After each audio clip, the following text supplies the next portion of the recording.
We're at the range today and we're shooting a 338 Norma in an ATR adaptive target rifle Tubb gun. This rifle weighs about 13 and a half pounds and it has a 27-inch barrel. We shoot 250 grain 338 Normas at about 3,000 feet a second. What we're going to talk about today is the 5-star muzzle brake. And yes, I think muzzle brakes are extremely important. Most people don't pay enough attention to them. They let somebody just screw one on and they go and they walk down the road and that's what they get. That's your little piece of pie, so to speak. 5-star brake has got many attributes that other brakes cannot and do not have. The first one is obviously it reduces recoil, maybe not as much as the other guy's brake, but I'm more concerned on how my rifle shoots, the accuracy of it. They're all going to reduce recoil. A few other features involved here are the fact that these 10 ports and these 10 ports and the 20 plus 5 in the top, there's 25 exit portals for gas. They're asymmetrical. That means that the exit gas on this one comes out at like 10 o'clock. This one, when you roll it around here, you can see that it cuts further in. So if I put it there, they come out more like at 11 o'clock. Why is that? Because that counteracts the torque of your gun and lets you keep your rifle on the target better when you shoot it. Big advantage.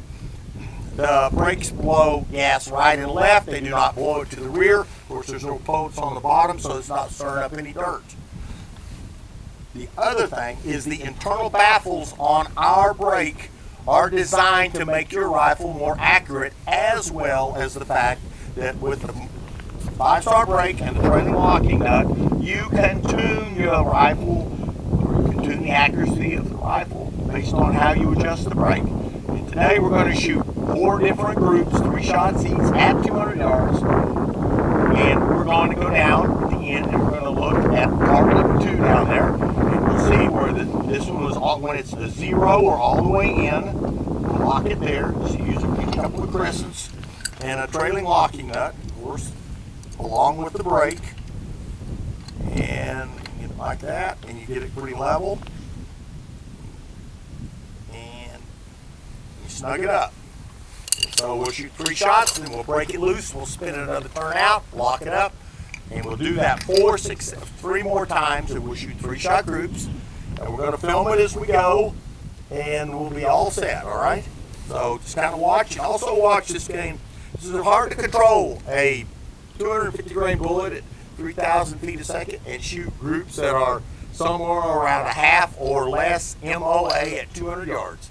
You'll notice today when you look around, if you watch we pan our flag, we've got about a 5 or 6 mile an hour left to right wind. And so when you're using or looking through the DTR scope, you're going to be able to see the wind rods. The dot he's going to be aiming with is the second dot down. The first dot is a 100-yard dot. Of course, we would assign this gun a gun number based on its velocity. And so this is going to be about a 1 KDA gun. If you do a little are interested in this, you can read on the David Tubb website about the DTR reticle. So, gun shooting about 3,000 feet a second. We've already chronographed it using one of our Magneto speed setups. So here we go. Brake is all the way in at its 0 setting, and if you watch out there, you're going to see that there's no dirt kicked up, and the muzzle is out over in front of the concrete pad. Okay? So watch how Nate's gun recoils. It goes up and down. It's very controllable, even though it's got some ferociousness to it. And keep in mind, when we look at this, our gun may not be sighted in, but we're using the same hole point, a half-minute dot down there in 4 different spots is our aiming point. And so, top left one that we go across will be the 0 one, or all the way in, and the next dot, half-inch dot to the right, is the 1 turn out.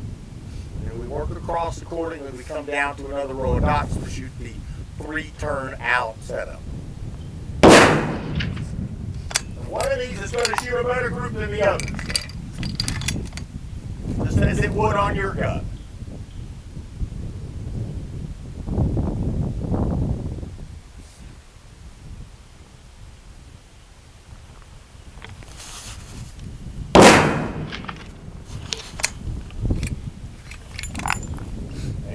wind is blowing right and left. That group is about a 1/2 inch tall and about 1 inch wide. Right? So we're going to come down here, we're going to break it loose. We're going to move it out another revolution. It'll be 1 revolution out. So already the gun tries to show a promise, let's say, but let's see what else we get here. Keep in mind that we're doing 3 revs out from dead stop, so it's 4 groups. But if you had this on your rifle, the way that we've designed it, is you can shoot it up to 6 or 7 revolutions out, and you have plenty of threads to tune the brake to, because the frame locking up comes up against it. So that's 1 rev out, what we're shooting now. 1 rev out. Moving to the next dot to the right, the next 1/2 inch shot.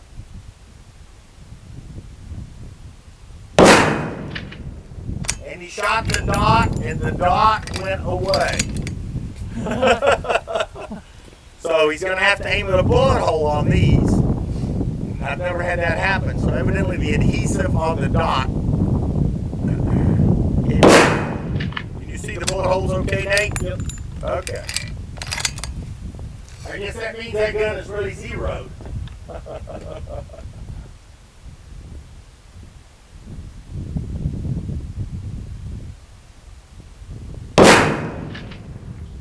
Okay. That group again was about a 1/2 inch tall and 1 inch wide. Okay. Never had that happen. That's really funny. Now we're going to go out the second rev from all the way in, which is actually the 3rd setting. Here we are.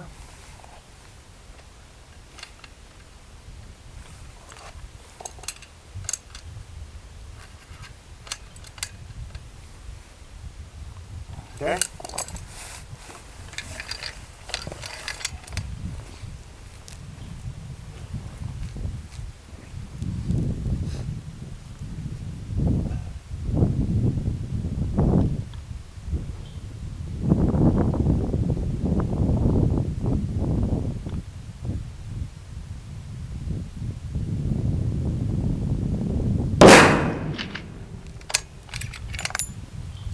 Don't be surprised when you shoot the 5-star brake and you move it out a rev that it doesn't move your point impact, because you're harmonically tuning the barrel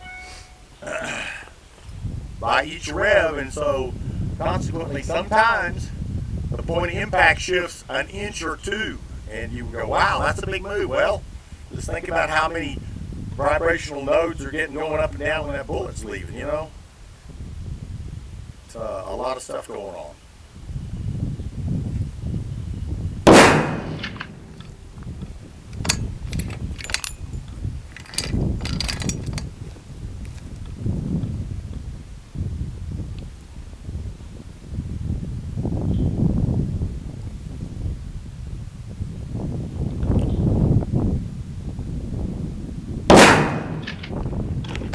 So, that paster fell off also on the last shot, but that's about a 1/2 inch tall and a 3/4 inch wide group. That means this rifle is shooting quarter MOA at 200 yards currently. We will draw the pasters in like where they were, right? Alright, so that was 2 revs out. This is the 3rd rev out from the back. Okay, so this is actually the 4th position that we're trying to shoot. That last one was definitely the best so far.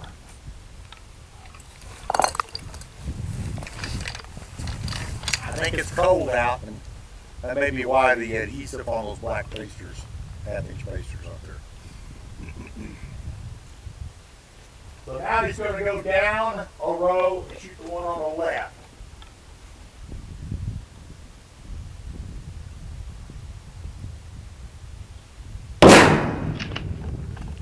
And it changed the point impact significantly. Moved it 1 inch further left that time. So, it's a big deal. It's moving it. See if we put them all in the same hole. I don't know, it probably will. That last group's pretty good.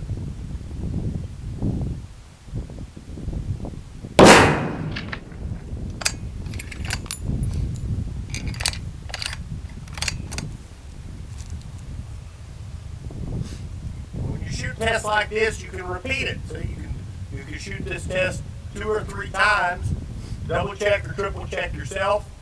That way, you're very assured and very confident of how your setting on your brake is in order to produce the tightest groups you can.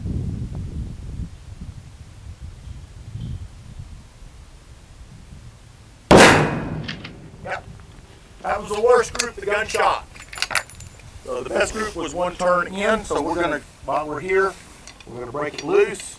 We're gonna go 1 turn in. We're gonna call it what we want. So there we go. So that would be the setting. The key here is if you want to take your muzzle brake off when you clean it, then you could do this. You could run the trailing locking nut all the way in so it stops there. And so that's 1 rev and that's 2 revs, okay? And that would be your lock. So clean your gun and you can come back out and you could go out 1 and out 2 and you're back to your predetermined best setting 0. Come in here and grab it like that. Grab it with the crescent. That's what I'm using, of course, out here in the field. And there we go. All right, let's go look at his group. So we're at the butts at 200 yards. We're going to look at the groups we shot with the 5-star muzzle brake. Remember, the first one was all the way in, so we can call that a 0. This was it, top left card. And if I use I'm going to use the 10 and then go up from there to measure my groups. I try to put them in the center. So it says that really this one, from center to center, is about 1 inch tall, okay? So that's about a half an MOA group, all right?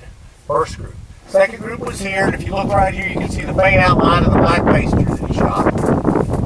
So again, we'll use 10 on the bottom. So once again, it's slightly over 1 inch tall, all right? Now keep in mind, we have some left and right wind here, just a touch, all right? So that was the second group, 1 turn out, 5-star brake. Here's the third group, which would be 2 turns out with the 5-star brake. We shot the pacer off, we found it on the ground, so we stuck it back on.